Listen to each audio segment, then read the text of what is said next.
I'm Ananya, and in a sudden twist of fate this year, I had to wrap up my entire life in the US in a short span of time and come back to India, a life that I worked so hard to build for the last 4 years. But if you've been following me for some time, you probably know that horror story. So today I'm telling you a new one, the story of how I wrapped up everything in the span of a month before I left the US. It was so scary. Okay, ew, cringe, but it was definitely pretty scary, so let's cut to the chase. To Chase Bank, of course, which was the bank account that I had. It was clever, wasn't it? Haso mere joke pe. The biggest question for me was, what am I supposed to do with all of my savings? I had some of it invested through Robinhood, I had most of it in Apple Savings, and I had a Chase checking account to do all my daily transactions.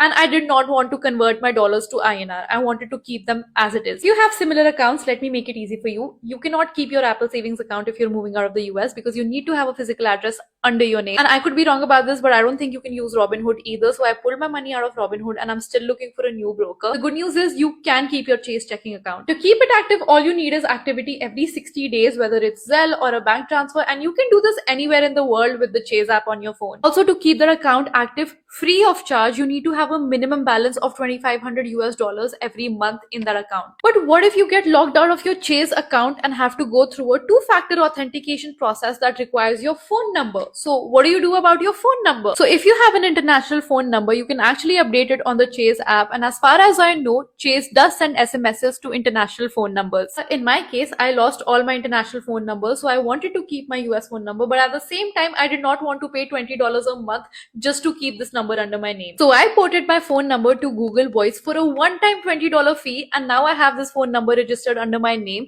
and I'm still able to receive calls from the US and also SMSs from the US through the Google Voice app. And as for physical logistics, it was a nightmare. I packed up my entire apartment in 2 weeks. I basically sold most of my furniture on Facebook Marketplace and I donated the rest to Goodwill. For the luggage that I'm bringing back, it's actually still in the US, stored at a friend's place, and I scheduled its delivery for the future once I've decided where I'm moving to, so I can have it shipped directly there. And I have employed a company called Logistics to help me with the shipping. I've already paid the deposit. To give you a fair idea of the pricing, this is how much luggage I have ready for shipment, and I have set the destination to Europe for now, and this is how much it costs. And while doing all of this, make sure you're keeping track of your grace period because you do not want to overstay your welcome because it will have serious repercussions in the future. I actually wanted to stay in the US for longer because I wanted to travel some more, so I ended up filing for a change of status to B1 B2 a month before my grace period ended. One could file even a day before their grace period ends, and that's okay, but that would look really suspicious on your record, so I do not recommend. To file for it, go to USCIS ka website and look for form I-539, and you have to submit some documents and pay $435 US. And that's it for this video.